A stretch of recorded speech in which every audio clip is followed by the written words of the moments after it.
Hello and welcome to Banking Transformed. I'm your host, Jim Roos, owner and CEO of the Digital Banking Report and co-publisher of Financial Brand. You've heard it from me before, you're going to hear from me again. There is nothing more important to digital transformation than data, analytics, and the deployment of insights for the benefit of the customer. More than ever before, these advanced analytics and these tools are going to be a major differentiator in the financial marketplace as you compete with other financial institutions, with fintechs, and with the big tech firms. But the good news is, no matter what size you are, this is achievable. On today's show, we have Nate Shahan, co-founder and chief product officer of Segmint. He will discuss how traditional financial institutions can leverage this high-level data and insight capability to provide differentiation in the marketplace. There's never been a time when data and advanced analytics was more important for banking. From the development of new services, creating better experiences, or securing identity, banking needs smarter data faster. The key is to find ways to compress the timeline from transaction to insights to decisioning to experience to strategic advantage and differentiation in the marketplace. To achieve the goal of speed of insights, most organizations are partnering with solution providers that are skilled at working with financial institutions. As I've mentioned, I have Nate Shahan, co-founder and chief product officer of Segmint, with me on the show today. Welcome to the show, Nate. Before we start, could you provide me a little bit of insights into the history of Segmint? Yeah, no problem. First, Jim, I've seen you speak many times. A big fan, and it's great to have an opportunity to sit down and chat with you over an important topic like this. I think one we're both passionate about, and one Segment's been passionate about since the beginning. We've been around as an organization for over 14 years, and have really been all about helping financial institutions get more out of their data assets. It's really been our mission since day one, and it's not about presenting those in a way that in the form of reports or analysis as you would traditionally think. Our form of helping an institution get more out of data is also connecting that to ways to get action out of it and deploy it in meaningful ways, but also scalable ways to impact decisions and experiences that happen right now at the institution. And that's where the industry is going. That's where the advancement of the topics we're talking about today is heading, and that'll remain our mission going forward. Well, it was interesting because we talked a little bit about it at the beginning. I've known your firm since its beginning because I'm local. I'm in Cleveland. You're in Akron, and one of the interesting dynamics is that your firm has really transformed itself. Initially, you processed data. You really looked at data and said, "Here's the insights we can delve out of this." But you found, I think, if I get it right, that organizations, they got your answers, but they didn't do anything with them. And one of the things that I remember Segmint doing very well was really building marketing programs around your data.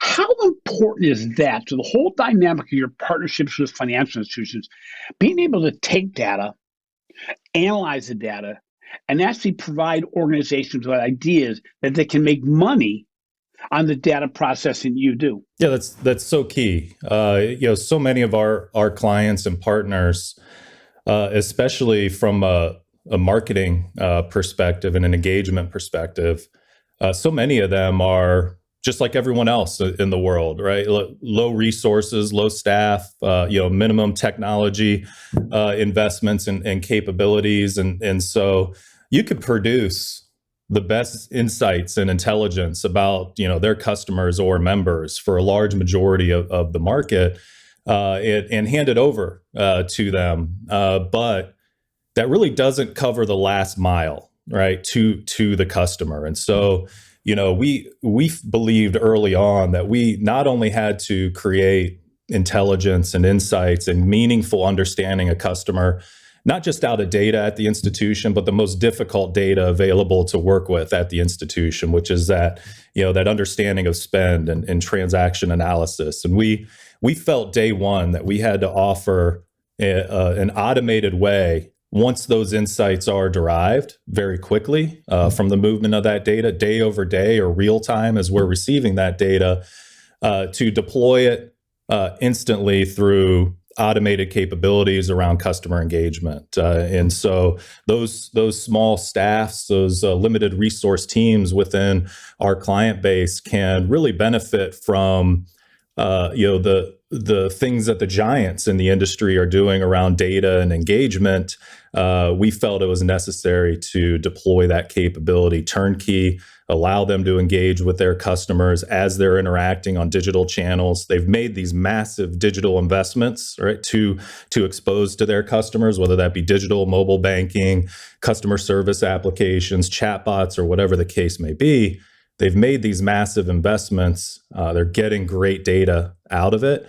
And so use those interactions most effectively. And so we deploy our data with real use cases behind them. So you mentioned engagement, and this has been a key element of things I've talked about recently. What do you mean when you talk about engagement? A lot of times we talk about how we can deploy data, make better experiences. We talk about it in very non-defined ways. But when you talk about engagement, what are you talking about, and what are you trying to deliver to your clients so that they can deliver to their clients? Engagement to us is every potential interaction that a customer, account holder, member, whatever the case may be, every single possible touch point they have with an institution. And that crosses the board from, yes, most definitely those digital channel engagements and interactions, the automation around onboarding solutions and applications for lending, but even those face-to-face interactions, those assisted or in-person interactions that a customer has with a teller, the drive-through banking, ATM, or whatever the case may be. That is an opportunity to personalize the experience. And the institution has everything at their fingertips to make that experience personal.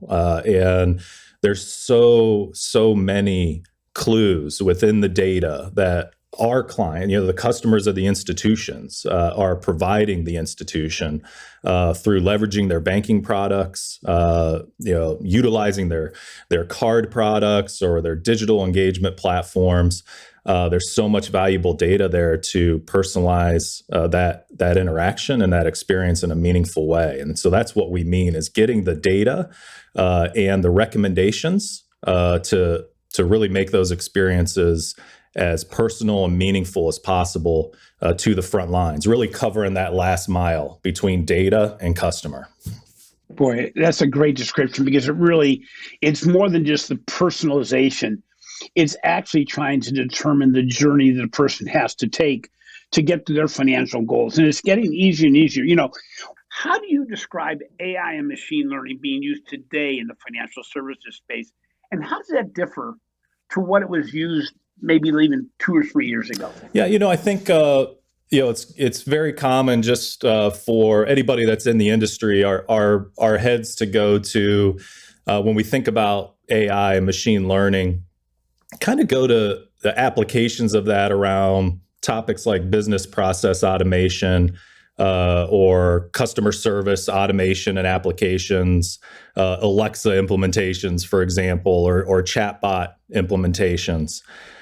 Which all of those are, great uses of the technology, but are really just scratching the surface in the ways that AI and ML solutions can and should be deployed, and really just the start of the expanded use, I think, of the technology that we'll see in the coming years.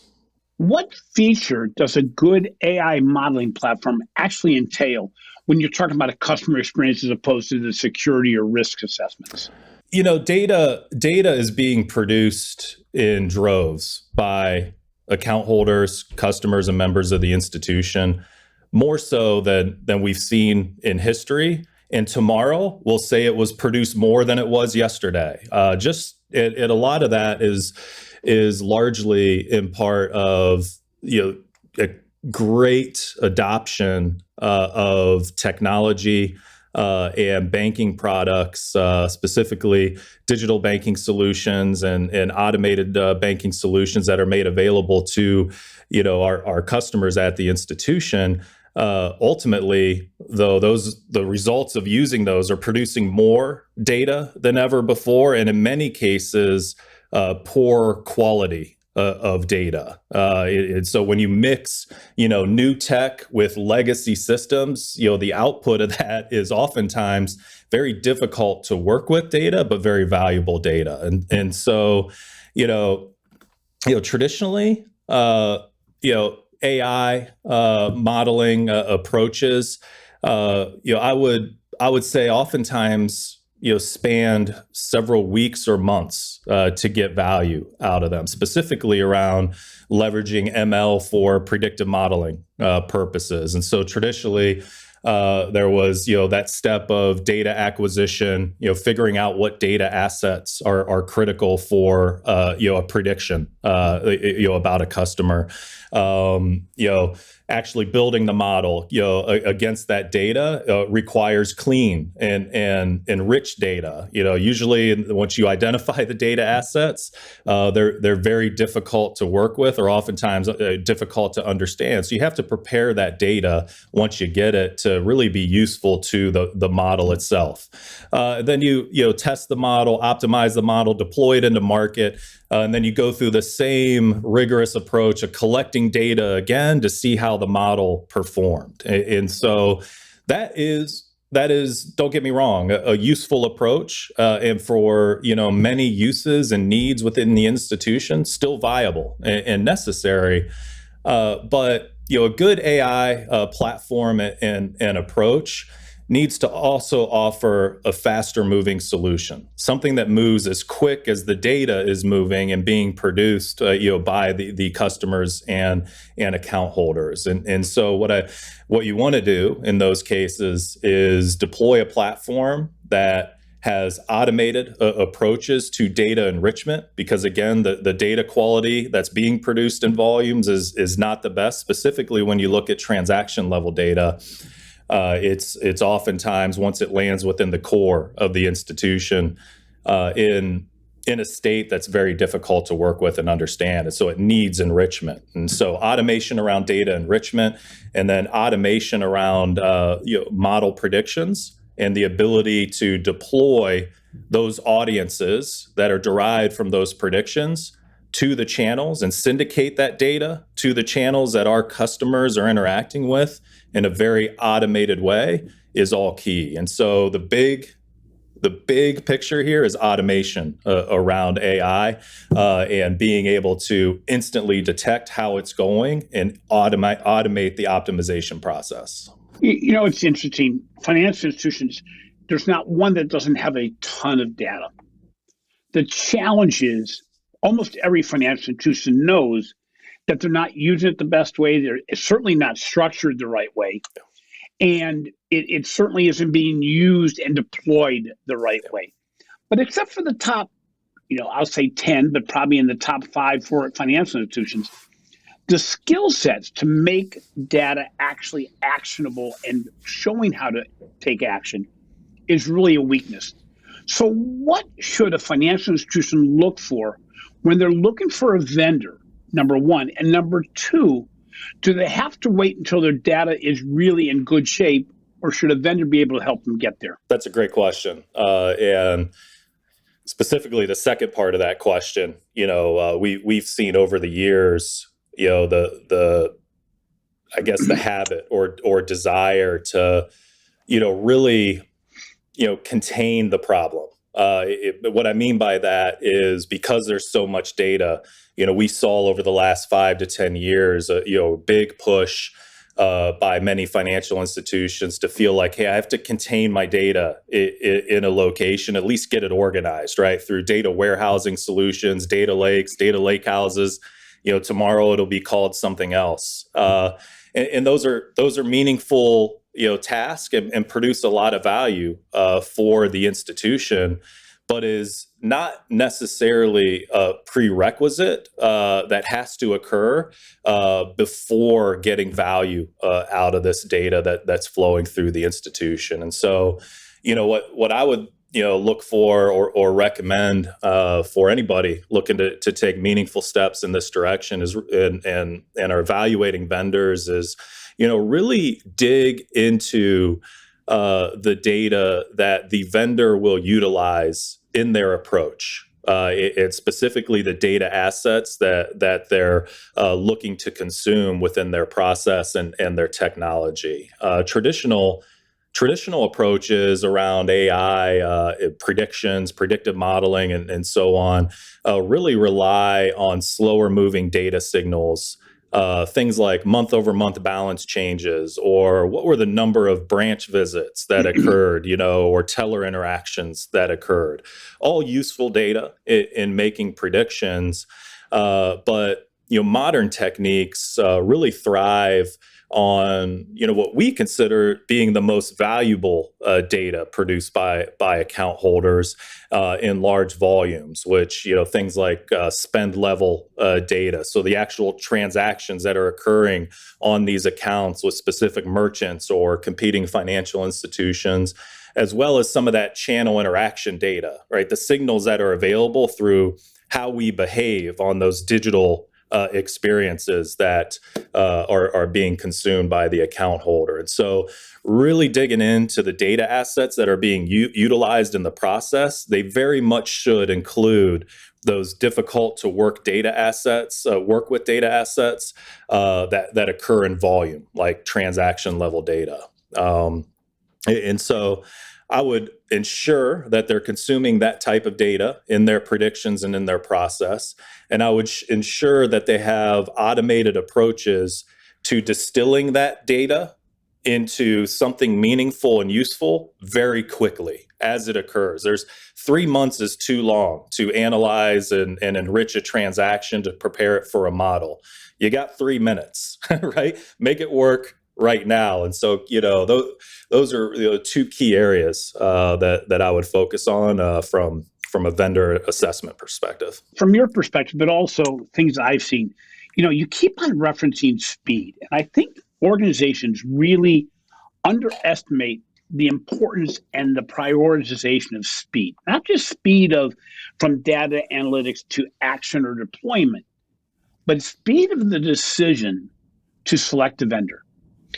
We used to have the luxury of taking 12 to 18 months to select a vendor for anything we wanted to do in the financial service industry. That luxury is gone. And in fact, the risk of taking that amount of time is greater than the risk of making a wrong decision. I'm familiar with a lot of the players in the marketplace that you work, and they're all really good players.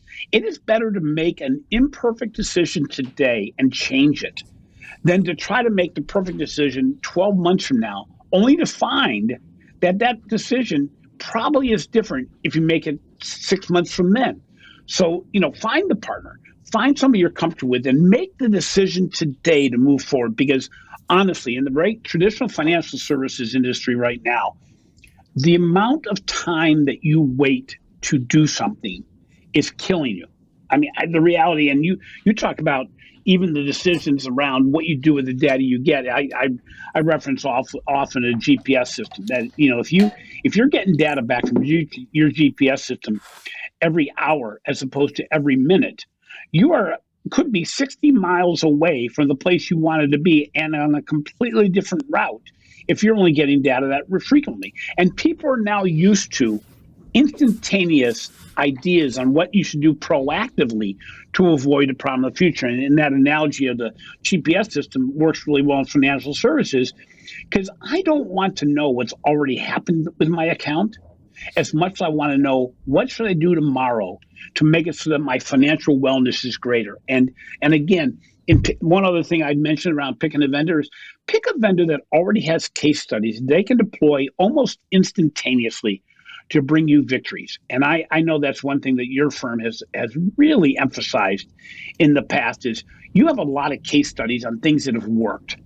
And when an organization is making a decision to find a vendor and they need to justify that decision rather quickly, it's good to have those case studies in your back pocket to say, we've done this, this, this, and this already. We need more funding to go even further. So again, reinforcing what you say, but it's interesting because in speaking with financial institutions, they often are hesitant to engage in AI modeling because they see it as a security risk around their data. What does a good vendor do to mitigate this risk around data utilization? It's a valid concern and should be top of mind anytime there's an initiative around the communication of data or exposing data to a vendor for use in AI and ML practices.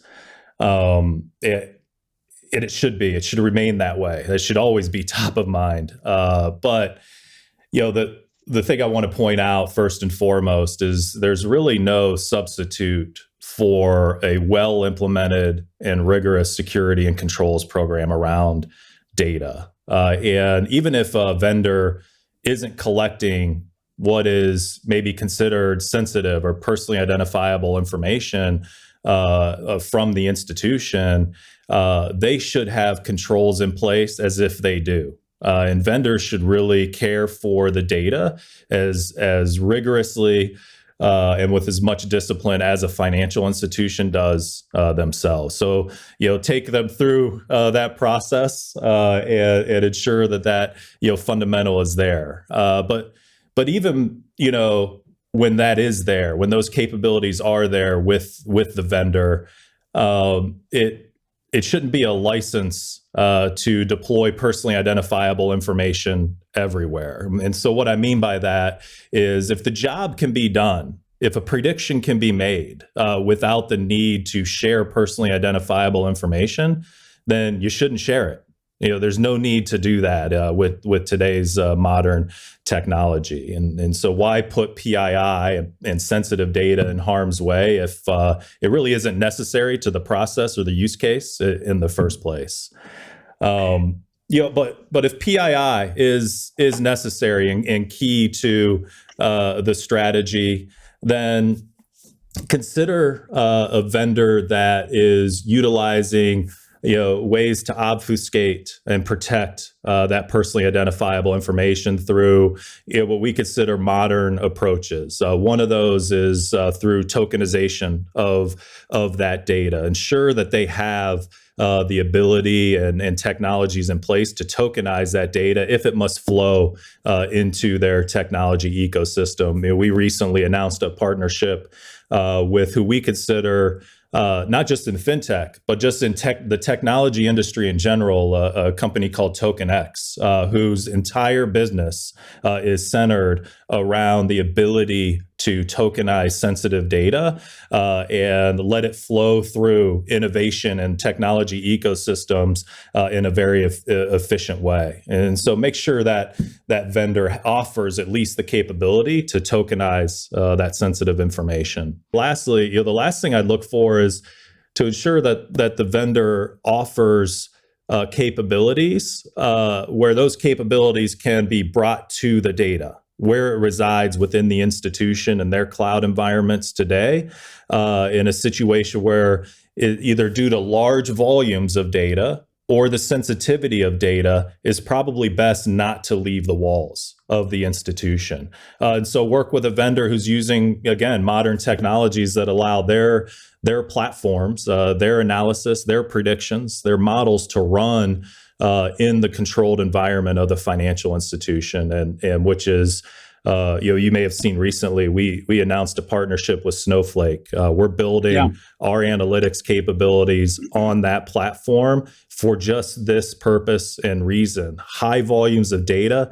very difficult to copy and share and move, even in a cloud-based world that we live in.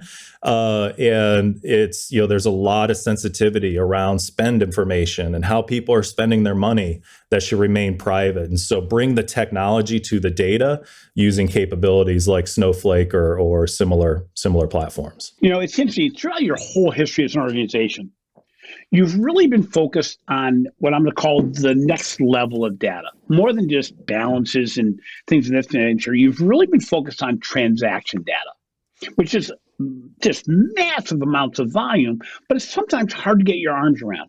Why is transaction data so important to AI modeling, but even more so towards the solutions that you implement in the marketplace? When we say transaction data, like historically, the definition of transaction data, specifically in modeling, has been a transaction is a deposit with a teller or a drive-through interaction, at the drive-through window at the institution. That has been, historically what's been described as a transaction. And again, that kind of data, the slower moving data that I described earlier, that has been useful in predictive modeling and in some of the more traditional approaches. Still very useful data, valuable data, right? It's not bad by any means. Right. But what's very valuable and really telling, and really helps an institution achieve an understanding of what's going on in their account holder's life. You have to follow the money, right? Where their spending behaviors, right? Who they occur with, how often they occur, right? And understand the patterns of that purchase behavior and the brands that they engage with on a regular basis. It's been very difficult historically to utilize that data in predictions or customer understanding because of the quality of that data once it lands within the core systems of the financial institution.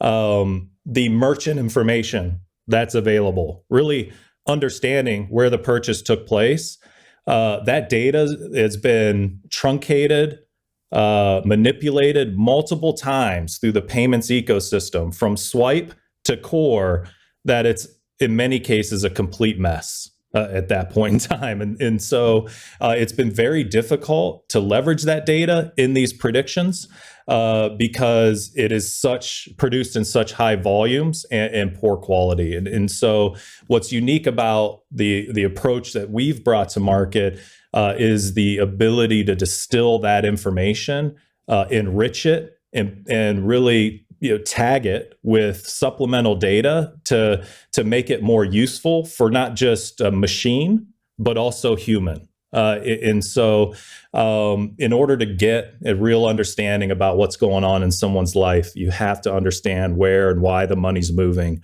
And that's really the key driver between that last mile of just having the data available and putting it to use in a very personalized way. And so, for us, it's not a nice to have, it's a must have for financial institutions in the future. Getting down to the really core of it all, how is data, AI, and machine learning a differentiator that a financial institution can implement against their competition? Again, I kind of go back to even a previous conversation you and I had, which was around a lot of the implementations of AI and ML solutions. Maybe oversimplifying it a bit here, but really have been siloed and for the benefit of the institution more so than the end customer. And so what I mean by that is, if you look at traditional implementations around very important topics like risk or fraud detection or even automation of business processes, those are very useful applications and very important applications, but oftentimes the benefits of those are transparent to the end customer. It really benefits the financial institution. And so, I think the reason for that is because AI and ML haven't yet, in the next frontier, been deployed effectively across the institution to understand data. And that's really the next step for the industry. And really, the technology's there. Modern technology is in place to allow an institution of any size, first and foremost, to understand their data and understand their customer with AI and ML solutions, vendors, and partnerships and practices to really forge ahead on innovation, differentiator innovation that'll really change the lives of the customer and will be obvious to them to really secure that relationship, not only to acquire that relationship, but secure it for the long term and build that lasting, relationship with customer. That is so key. We've talked about on other podcasts, I've written about it recently, is that, as opposed to simply driving a marketing communication, good use of data, AI, and machine learning should also drive innovation, product development, and you referenced it. If you deploy it across the entire organization, think about the power of your tellers being able to reach out to customers that they no longer see. They don't come in the branch anymore, but they can reach out to them and say, you know what, based on what you've done recently, we think this may be a good idea for you. This is the kind of relationship that Amazon has with their customers. It's kind of the relationship that Netflix has with me in picking what I want to watch next. I'm just a relatively new Netflix customer, but I am amazed how Netflix, Hulu, all these others can really define in a very short period of time what I'd be interested in next. Well, because of these interactions with other industries, consumers more than ever are not going to be forgiving if a teller doesn't understand the journey they're taking. If a product manager doesn't understand the journey they're taking, or worse yet, if a marketing communication piece takes the most finite details and avoids them. I have a situation with my current financial institution where they keep on reaching out to me and saying, you should be making sure you take advantage of mobile banking and also remote deposit capture. I'm going, I have both. But what's happened is somewhere in the legal part of the organization, they're saying we don't want to make a mistake by misidentifying. Well, you know what? You're making a bigger mistake by not identifying. And I think you're right. The differentiation in financial institutions is going to be all based on data, but not on how you're doing it well for protecting me, but for knowing me, understanding me, and rewarding me for my relationship in much the same way that Spotify, Apple, Amazon, and others do. Thanks for listening to Banking Transformed, rated as a top 5 banking podcast and winner of 3 international awards for podcast excellence. If you enjoy what we're doing, please take a little bit of time and give us a rating so we can get more guests like Nate on the show. In addition, if you're a financial institution that wants to be interviewed as part of our Banking Transformed Solutions podcast, reach out to me and we'll see if we can't work something out. Finally, be sure to catch my recent articles on the financial brand and check out the research we're doing for the Digital Banking Report. This has been a production of Evergreen Podcast. A special thank you to our producer, Leah Longbreak, audio engineer, Sean Roll-Hoffman, and video producer, Will Pritz. I'm your host, Jim Roos. Until next time, remember, don't wait to do the important things. Do them now.